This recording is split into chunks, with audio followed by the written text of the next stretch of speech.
Ini tema besarnya menunggu dengan aktif. Nah, Bapak Ibu kalau kita lihat eh, rangkaiannya, dan kita bicara soal menunggu dengan aktif, saya mengambil bahan dari perumpamaan yang disampaikan oleh Tuhan Yesus tentang akhir zaman. Jadi kalau yang pertama kita ingat bahwa kita bicara soal talenta, lalu tentang menabur. Sekarang saya ambil dari penghakiman terakhir. Nanti minggu depan kita akan bicara dari 10 gadis, 5 gadis bijaksana dan 5 gadis bodoh. Semuanya itu mengarah kepada bagaimana kita menunggu kedatangan Tuhan Yesus secara aktif.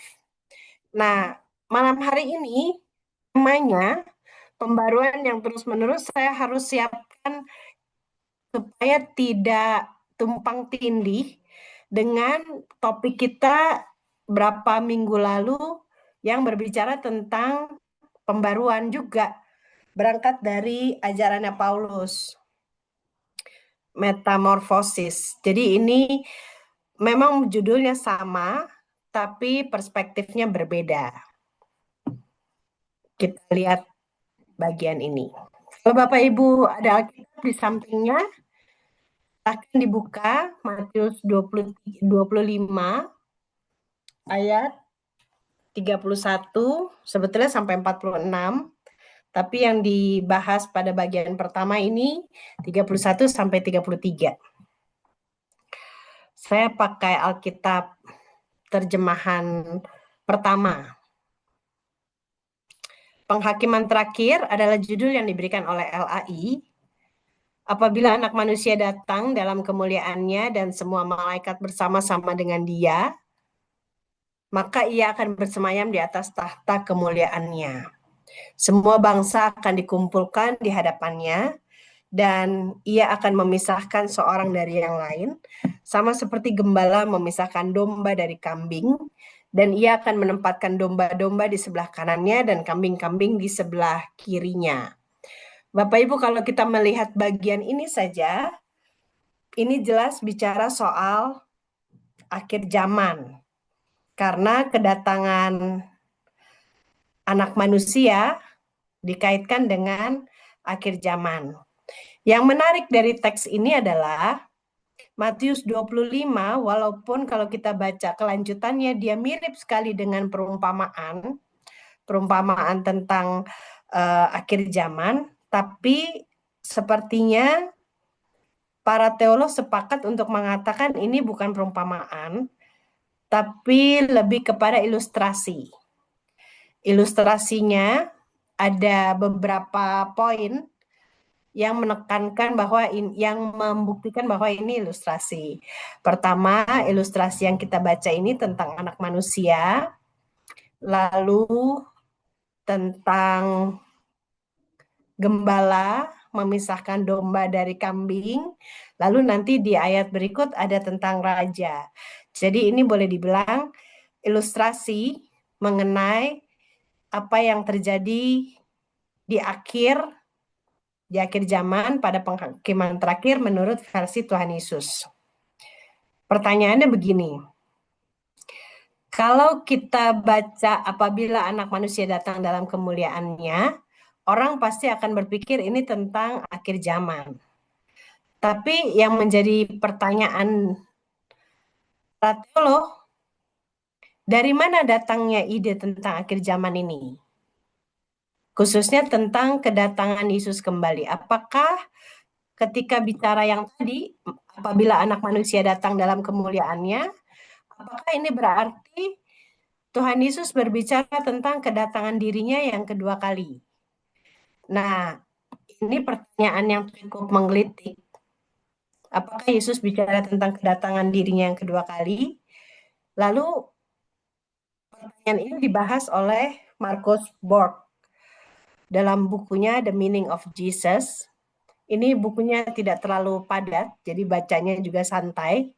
Tapi apa ya? perlu konsentrasi lah pokoknya bacanya.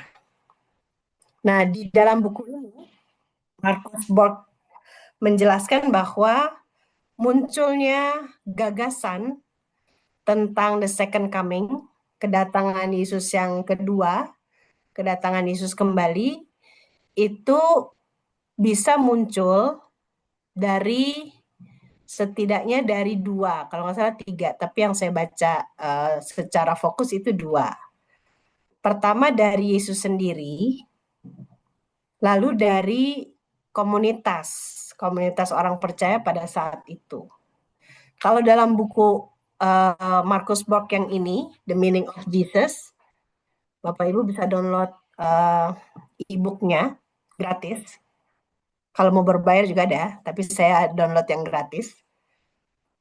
Ternyata Yesus tidak bicara tentang kedatangan yang kedua, tapi Yesus mengharapkan intervensi dramatis Allah dalam waktu dekat, yaitu ketika Allah meneguhkan kerajaan mesianik dalam waktu dekat.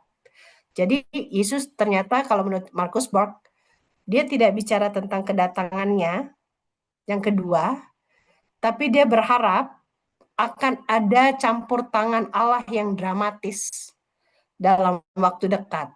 Buat apa campur tangan Allah yang dramatis itu?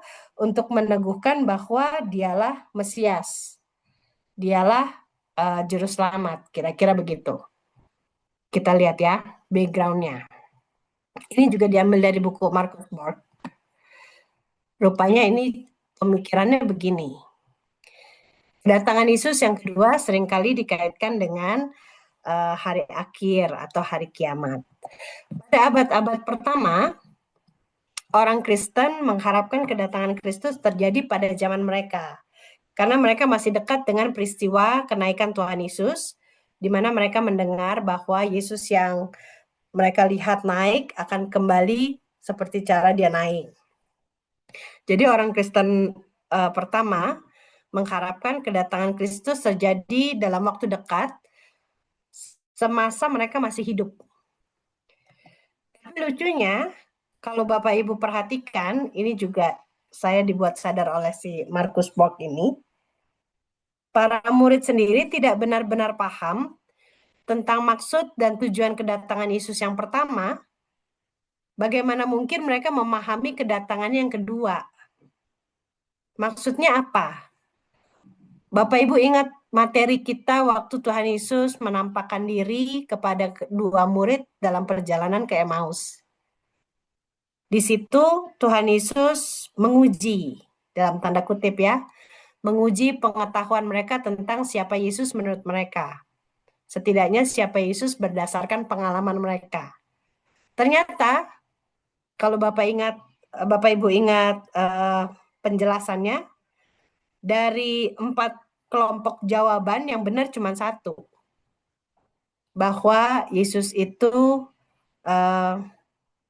Tuhan, Nabi, cuman itu yang benar. Sisanya apa yang mereka sampaikan itu tidak tepat. Bahwa Yesus mati oleh pemuka-pemuka agama, padahal Yesus mati itu memang sudah panggilannya begitu, penetapan Allahnya begitu, dan seterusnya. Jadi menurut Marcus Borg, mereka aja masih gagal paham tentang maksud dan tujuan kedatangan Yesus yang pertama, yaitu untuk mati dan bangkit. Bagaimana mereka bicara soal kedatangan yang kedua? Nah, dugaannya jadi gini. Terlepas dari mereka paham nggak paham, tapi orang Kristen pada abad-abad pertama itu mengharapkan kedatangan Kristus kembali berdasarkan perkataan Yesus, padahal perkataan Yesus yang tadi, yang tentang anak manusia datang, itu mengarah pada kedatangan kerajaan Allah. Jadi bukan soal kedatangan Yesus seperti yang dipikirkan oleh murid-murid. Jadi rupanya begitu Bapak Ibu kalau menurut Marcus Borg. Orang Kristen mengharapkan, orang Kristen pada abad pertama berharap bahwa Yesus akan datang kembali semasa mereka masih hidup. Berdasarkan apa? Berdasarkan perkataan Yesus sendiri. Tapi sebenarnya yang dikatakan Yesus bukan tentang dirinya yang akan datang, tapi tentang kerajaan Allah. Penjelasannya bagaimana? Penjelasannya kita lihat nih. Penjelasannya gini Bapak Ibu. Saya ambil dari buku tafsiran Injil Matius. Ini sebetulnya buku agak lama. Tapi dia meneruskan idenya si Markus Borg ini. R.T. Francis. The Gospel of Matthew. Injil Matius memunculkan ketegangan antara Yesus dengan para pemuka agama Yahudi. Itu ada di pasal 23 dan pasal sebelum-sebelumnya. Kalau Bapak Ibu baca di pasal 23 itu Tuhan Yesus mengecam ahli-ahli Taurat, lalu mulai ke belakang lagi, pokoknya banyak pertentangan antara Yesus dan ahli Taurat yang dimunculkan oleh Injil Matius. Nah, gagasan anak manusia yang akan datang, yang tadi kita baca di pasal 25 ayat 31, kalau menurut Franz ini adalah usaha-usaha.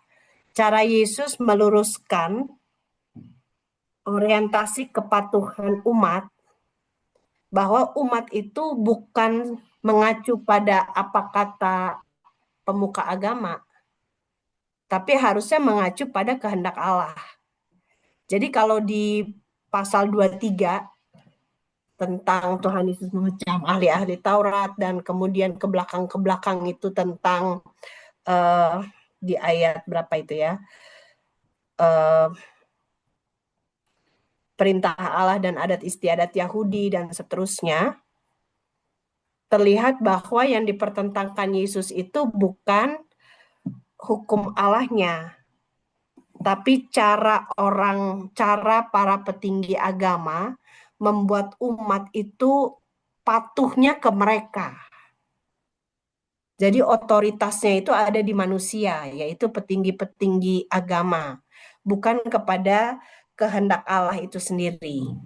Nah, ketika Tuhan Yesus mengatakan bahwa anak manusia akan datang, Tuhan Yesus mau meluruskan pemahaman bahwa yang harusnya ditaati, yang harusnya dijadikan acuan untuk mereka taat itu adalah kehendak Allah, bukan kepada tokoh-tokoh agama yang mereka bisa menghakimi orang semaunya, mereka bisa menentukan mana yang masuk surga, mana yang enggak, kira-kira gitu.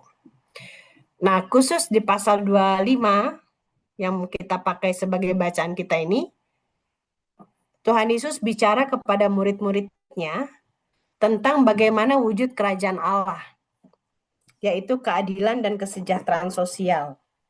Jadi Tuhan Yesus menghadirkan kerajaan Allah, menjelaskan kerajaan Allah tidak seperti yang dijelaskan oleh para pemuka-pemuka agama pada waktu itu, yang mudah sekali mengatakan orang ini masuk surga, ini enggak, yang ini halal, ini haram, ini najis, ini tahir.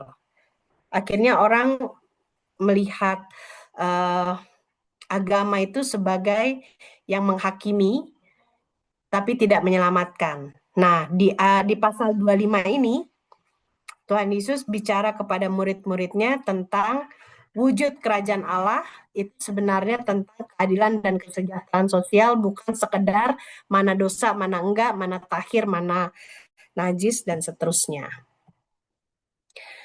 Nah, ini kelanjutannya, ini ayat 34. Dan raja itu akan berkata kepada mereka di sebelah kanannya, mari hai kamu yang diberkati oleh Bapakku, terimalah kerajaan yang telah disediakan bagimu sejak dunia dijadikan. Saya berharap Bapak Ibu di sebelah Bapak Ibu ada Alkitabnya ya, supaya Bapak Ibu bisa lihat kelanjutannya.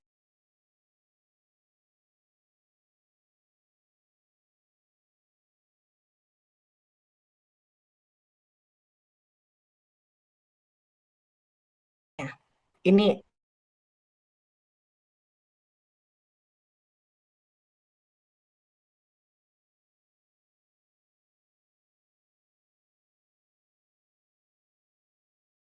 menjadi raja.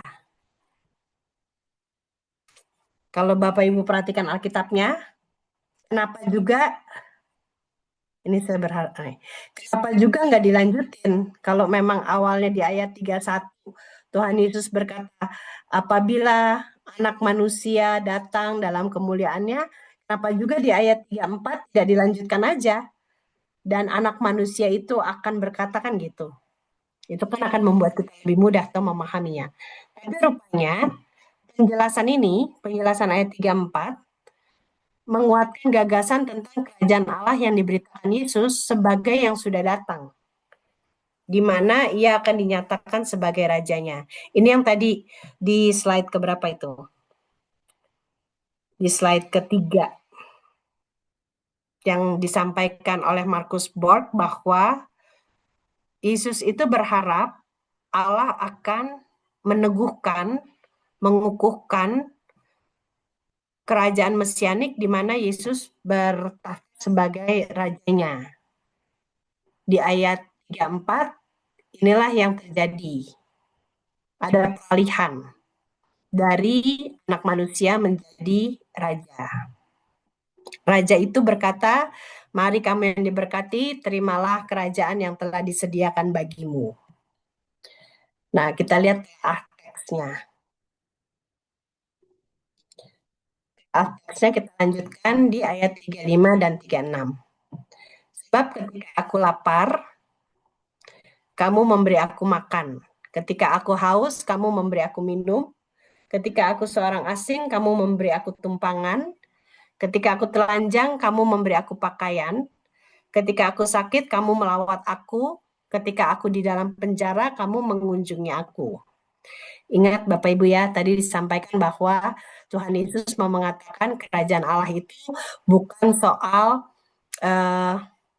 tahir dan najis, siapa berdosa, siapa benar, tapi soal keadilan sosial. Nah, ini yang disampaikan. Ketika aku lapar, ketika aku haus. Yang disebutkan di kalimat ini, Bapak Ibu, berkaitan dengan kebutuhan dasar setiap orang, khususnya orang yang dalam keadaan tertentu. Tapi yang menarik adalah, kalau kita ingat, ini yang disampaikan oleh Yesaya dalam Yesaya 58. Nah, Bapak Ibu kalau di sampingnya ada Alkitab, silahkan dibuka.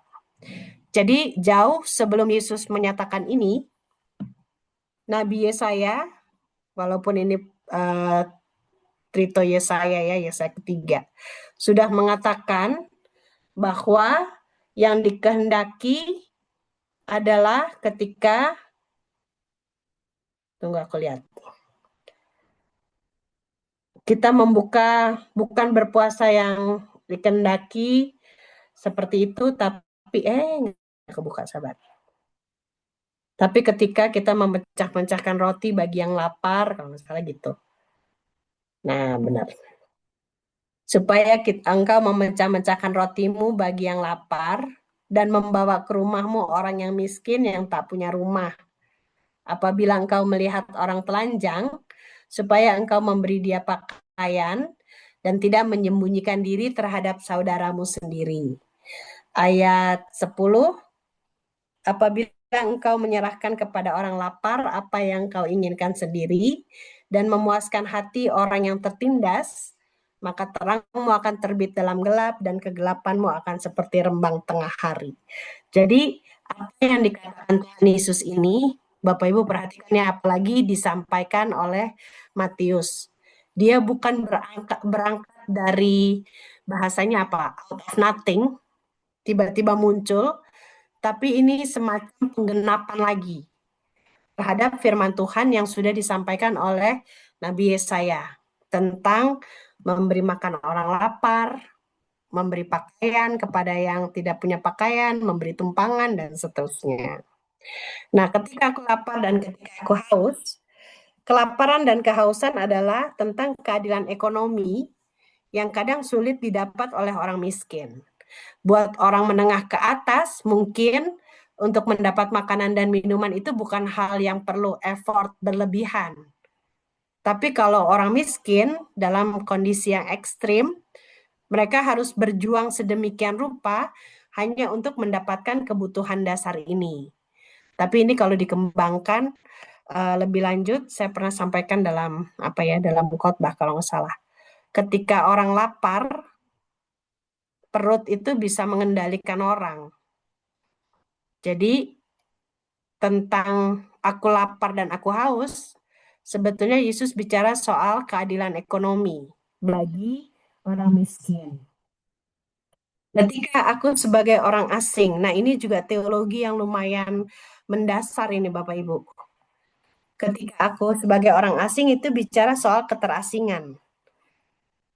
Bicara soal keterasingan berarti kita bicara soal kebutuhan akan rasa aman ketika menjadi pendatang di satu lingkungan.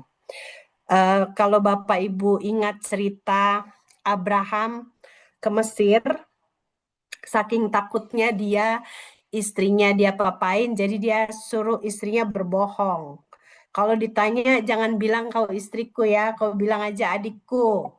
Dan ternyata itu beresiko sekali. Ternyata Raja Mesir suka sama Sarah dan seterusnya. Itu pengalaman Abraham itu menggambarkan bahwa ketika orang menjadi pendatang di suatu tempat, rasa aman itu menjadi sesuatu yang mahal. Nah, orang Israel paham betul rasanya menjadi orang asing ketika mereka ada di Mesir. Itulah kenapa di Keluaran 22 bahkan di beberapa bagian Alkitab yang lain Tuhan Allah tuh sering kali mengatakan ingatlah bahwa kamu juga dulu seorang asing di Mesir gitu. Karena pengalaman itu, pengalaman mereka jadi orang asing dijadikan pelajaran untuk memperlakukan orang asing dengan baik. Lalu pada pemahaman selanjutnya terbukti ini secara tegas dinyatakan oleh Paulus bahwa ternyata yang dimaksud dengan pendatang itu ya kita. Kita itu dianggap sebagai pendatang. Pendatang di dunia, pendatang di mana? Yang dibilang rumah kita itu, warga negara kita itu di surga bukan di dunia. Jadi di dunia ini kita sebagai pendatang. Nah, teologi tentang orang asing ini menjadi sangat penting karena berkaitan dengan rasa aman yang merupakan kebutuhan dasar manusia. Lalu berikutnya ketika aku sebagai orang telanjang, kebutuhan akan pakaian ini juga kebutuhan dasar yang harus dipenuhi. Tidak hanya soal melindungi tubuh, pakaian itu juga bicara soal kelas sosial dan harga diri. Kalau orang nggak pakai baju atau bajunya tidak sesuai dengan nilai-nilai etika, itu menandakan kelas sosialnya yang rendah. Karena itu ketika Yesus bicara soal memberi pakaian, ini bukan hanya melindungi tubuh, tapi juga ini menaikkan harkat dan martabatnya dalam hal keberadaannya di lingkungan sosial. Lalu sebagai orang sakit kita bicara soal ketidakberdayaan Bapak Ibu. Selain dianggap sebagai kelemahan tubuh, sakit penyakit pada zaman itu mungkin sampai sekarang di antara orang Yahudi dilihat sebagai hukuman dari dosa yang diperbuat. Jadi wajar kalau orang sehat pada waktu itu tidak mau bergaul dekat orang sakit. Antara takut ketularan atau takut bergaul dengan orang yang berbuat dosa. Karena yang diajarkan oleh pemuka agama pada waktu itu tentang hukum ketahiran itu sangat dijunjung tinggi. Orang nggak boleh salah sentuhan sama orang. Kalau salah sentuhan sama orang, katakanlah salah sentuhan sama perempuan yang sedang sakit pendarahan, itu urusannya panjang. Itu bisa dia ikut-ikutan, tidak boleh masuk dalam lingkungan ibadah. Jadi ketika Yesus berkata, ketika aku sakit, engkau datang, engkau melawat, Yesus bicara soal kesediaan orang itu benar-benar untuk melewati hukum ketahiran untuk menyelamatkan atau mensupport orang lain. Jadi aku di penjara. Nah, di penjara ini pada zaman itu bukan soal melakukan tindakan kejahatan, Bapak Ibu. pada zaman itu banyak orang masuk penjara bukan karena melakukan tindak kejahatan, tapi karena mereka nggak sanggup bayar pajak. Nggak sanggup bayar pajak, pajak yang tinggi, atau uang sengketa. Bapak Ibu ingat waktu itu Tuhan Yesus sama Paulus bilang, kasihilah sesamamu supaya engkau tidak berhutang. Kalau Bapak Ibu ingat, jadi kan kita sempat mikir ya, apa hubungannya hutang dengan kasih? Karena kalau orang bersengketa, itu ada uang sengketa. Siapa yang kalah di pengadilan, maka uang itu dia harus bayar sejumlah uang ke yang menang. Itulah kata Yesus dan kata Paulus, daripada kita berhutang di pengadilan, lebih baik kita saling mengampuni dengan mengasihi. Kira-kira begitu. Jadi yang dimaksud di sini, ketika di penjara engkau mengunjungi, bukan karena memang dia jahat, tapi sebagai korban kriminalisasi dan ketidakadilan. Inilah yang tadi saya bilang. Berdasarkan ayat 35 dan 36, Tuhan Yesus mau mengatakan begini, kerajaan Allah itu sudah datang. Buktinya apa? Buktinya kita sudah melakukan itu. Kita sudah mengunjungi orang yang dipenjara, sudah mengunjungi orang sakit, sudah memberi makan orang lapar. Nah, itu tanda-tanda bahwa kerajaan Allah sudah datang. Tinggal tunggu pengukuhannya. Ketika Yesus mati dan bangkit, itulah saatnya orang melihat bahwa Yesus itulah yang dimaksud dengan anak manusia yang datang. Jadi ini yang dibilang. Yesus menggambarkan bahwa yang seharusnya berlangsung di kerajaan Allah, apa yang seharusnya berlangsung yaitu memberi makan orang lapar, memberi pakaian orang yang telanjang, itu sudah dikerjakan oleh orang-orang baik, oleh orang-orang yang diberkati Allah. Sampai pada hari pengukuhan anak manusia, kegiatan itu harus terus berlangsung. Ini yang tadi saya bilang. Yesus mengatakan kerajaan Allah itu sudah datang. Ya ini buktinya. Ini sudah berlangsung. Nah, yang menariknya, ini kita lihat lagi ke Alkitab kita. Balik lagi ke bacaan kita, Matius 25. Balik lagi ke ayat ini. Ya. Tuhan Yesus bilang, ayat 40. Aku berkata kepadamu, sesungguhnya segala sesuatu yang kamu lakukan untuk salah seorang dari saudaraku yang paling hina ini, kamu telah melakukannya untuk aku. Itu yang pertama. Lalu, ada lagi dia bilang di bawahnya itu. Di ayat 45. Maksudnya begini, apa yang disampaikan Tuhan Yesus di Matius 25, itu sudah disampaikannya di pasal 7 ayat 12. Jadi, pasal 25 ini semacam apa boleh dibilang prakteknya melayani orang yang membutuhkan adalah praktek dari ajaran Yesus yang sudah disampaikan sebelumnya. Jadi kalau Bapak Ibu lihat ya, ini bukan hal baru, tapi penuh dengan penekanan-penekanan penting bahwa pelayanan kepada orang yang membutuhkan itu wujud nyata pengabdian orang percaya kepada Kristus.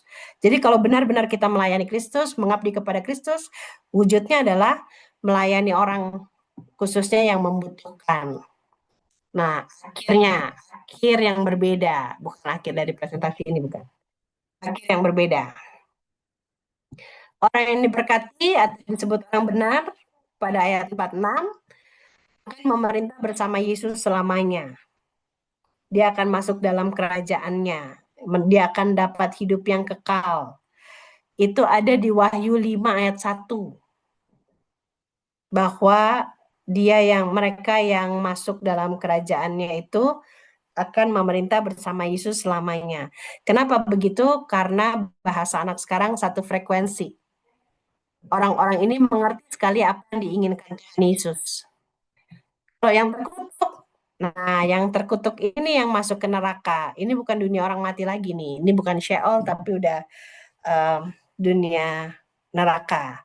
Ke dalam api yang kekal. Dan penjelasannya ini yang menarik. Ternyata kalau kita lihat dari ayat yang atas, dari ayat 34, Tuhan Yesus berkata begini, "Mari hai kamu yang diberkati oleh Bapakku, terimalah kerajaan yang telah disediakan bagimu sejak dunia dijadikan." Ini jawaban bahwa kerajaan Allah sejak semula sudah disiapkan untuk manusia yang percaya. Itu kan di ayat 34 itu. Kerajaan yang telah disediakan bagimu sejak semula. Jadi ini yang dibilang predestinasi Bapak Ibu. Bahwa dari awal, dari sejak segala sesuatu diciptakan, kita itu dipredestinasikan akan masuk dalam kerajaan ini. Tapi ternyata kalau di tengah jalan kita tidak melakukan apa yang harusnya kita lakukan, ya pindah. Manusia dapat berubah jurusan ke api yang kekal yang sejak semula disiapkan Allah untuk iblis dan malaikat. Jadi ini jelas sekali tentang keselamatan. Ini yang beberapa minggu lalu ditanyakan ya Bapak Ibu oleh Pak Johan. Jadi keselamatan itu sebetulnya sudah jelas, dia ada dari semula. Sementara neraka, tempat untuk iblis dan malaikat-malaikatnya, itu juga sudah disiapkan dari semula. Manusia ditetapkan untuk masuk ke kerajaan Allah. Tapi karena di tengah jalan ada yang mengubah jurusan, ya apa boleh buat, dia memilih jalannya sendiri. Nah ini yang kita lihat, ini terakhirnya gini, kesimpulannya gini. Aslinya, menantikan kedatangan Yesus kembali adalah seruan gereja mula-mula, supaya orang Kristen tidak meninggalkan imannya. Jadi ini yang kita masuk ke tema besar kita Bapak Ibu. Dari mana datang ide tentang kedatangan Kristus kembali? Dari gereja mula-mula sebagai upaya mereka untuk mengamankan orang Kristen. Walaupun mereka meninggal sebelum Yesus kembali, yang penting mereka tidak menyerah. Sementara menurut Yesus, kedatangan anak manusia yang berkuasa dalam kerajaan Allah itu sudah dinyatakan dalam peristiwa kematian dan kebangkitannya. Jadi kalau menurut Yesus tidak perlu kita menunggu-nunggu lagi kedatangannya, karena Yesus ternyata datang setiap hari. Tahu dari mana? Ketika Yesus mengidentikan dirinya dengan orang-orang yang membutuhkan pelayanan. Jadi Bapak Ibu ini jawaban khususnya buat kita GPIB. Kenapa GPIB itu jarang sekali bicara soal akhir zaman? Kenapa khotbah-khotbah GPIB nggak ada tuh tema tentang akhir zaman, nggak seperti yang lain? Ya karena ini Bapak Ibu, kita memahami bahwa Yesus itu datang setiap hari. Tahu dari mana? Ya ketika dia mengidentikan dirinya dengan ketika engkau melihat aku lapar, ada saudara yang lapar, kau kasih makan. Kau lihat saudara yang kehausan, kau kasih minum, ya itu aku, gitu. Jadi orientasi kita memahami kedatangan Yesus kembali itu tidak muluk-muluk sebagai peristiwa yang bahasanya apa ya? Eskatologis apokaliptik yang akan ada kehancuran dan kedahsyatan itu, tapi ternyata Yesus itu datang setiap hari. Nah, kita masuk ke tema kita, pada akhirnya kita belajar terus-menerus diperbarui. Intinya begini Bapak Ibu, kalau menurut ayat 35 sampai 36, orang Kristen, orang miskin itu selalu ada di sekitar kita. Orang lapar, haus, telanjang, sakit, orang asing itu ada di sekitar kita. Artinya, kita tidak mungkin kehabisan pekerjaan. Nggak mungkin, mestinya nggak mungkin ada orang Kristen pengangguran.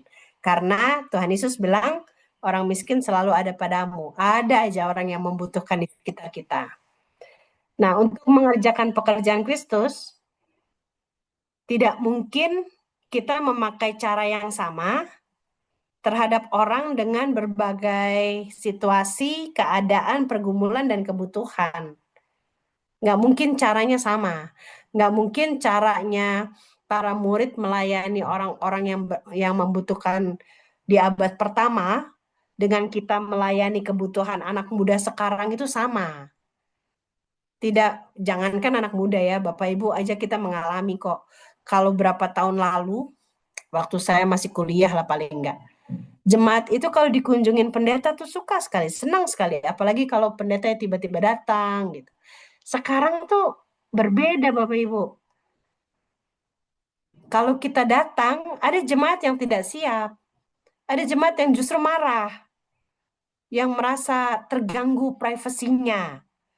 Begitu. Itu buat kami ini jadi fenomena yang perlu pendekatan baru. Itu yang dibilang nggak bisa memakai cara yang sama.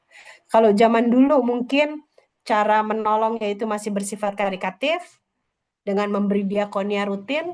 Sekarang sepertinya nggak bisa begitu. Ada banyak apa ya? Ada banyak alasan. Kalau dulu orang dikasih uang itu benar-benar masih dipakai buat beli beras. Kalau sekarang dikasih uang beli kuota. Beli kuota buat siapa? Buat cucu main game gitu. Buat cucu lihat handphone. Jadi nggak mungkin caranya sama. Kita untuk selalu membarui diri. Nah, sekarang gimana nih caranya? Caranya gimana? Caranya cara Yesus. Kita melihat dunia itu dengan hati. Istilah tergeraklah hati Yesus oleh belas kasihan ini diulang-ulang di Injil. Saya mencatat hanya yang dari Matius karena kita pakai Matius 25, tapi sesungguhnya ini ada di bertebaran di Injil-Injil bahwa ketika Yesus melakukan sesuatu, menolong orang lain, kebanyakan itu dari hatinya yang tergerak oleh belas kasihan. Kita belajar dari situ. Kita melatih kepekaan dalam melihat realitas. Orang Kristen itu nggak boleh cuek terhadap keadaan di sekitar. Nggak bisa orang Kristen tuh bertahan dengan saya fokus aja ibadah di gereja aja, pelayanan aja, nggak usah bergaul di tempat lain. Nggak bisa gitu. Kenapa begitu? Karena realitas itulah tempat kita berkiprah. Lalu kita diajar untuk melihat tanpa prasangka, mendengar tanpa menghakimi. Ini yang langkah-langkah untuk membarui diri. Tapi selain itu, bukan berarti kita pasif, kita perlu mengasah daya kritis dengan wawasan yang diperluas supaya tidak cepat menghakimi. Kayak tadi ya, kita pikir masalah lapar dan haus itu cuma masalah fisik. Tapi ini soal keadilan ekonomi. Kita pikir masalah telanjang, orang butuh baju, pakaian itu cuma perkara miskin. Tapi enggak, ini ternyata tentang harga diri dan seterusnya. Lalu, cara kita berpelayanan itu juga perlu diperbarui. Menentukan prioritas berdasarkan kasih dan keadilan. Yang pasti, kita masih pegang caranya Alkitab mengajarkan kita melayani adalah terorganisir. Kenapa begitu? Kita adalah tubuh Kristus yang bergerak bersama. Ini mau organisir dari gereja sendiri dengan gereja lain, yang penting kita terorganisir sebagai tubuh Kristus yang esa. Lalu berbaur dan berdampak. Bukan hanya berbaur, tapi juga harus berdampak. Dan berorientasi pada kehendak Allah sebagai wujud kehadiran kerajaan Allah dalam ruang lingkup pelayanan kita.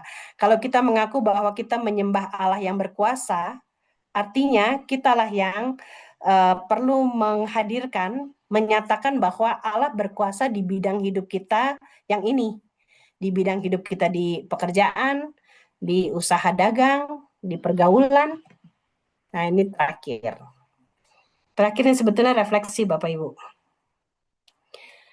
Dalam kita membarui diri dan menantikan kedatangan Yesus, kita menantikan juga intervensi dramatis Allah ini yang disampaikan oleh Markus Borg. Apa yang dimaksud menanti intervensi dramatis Allah.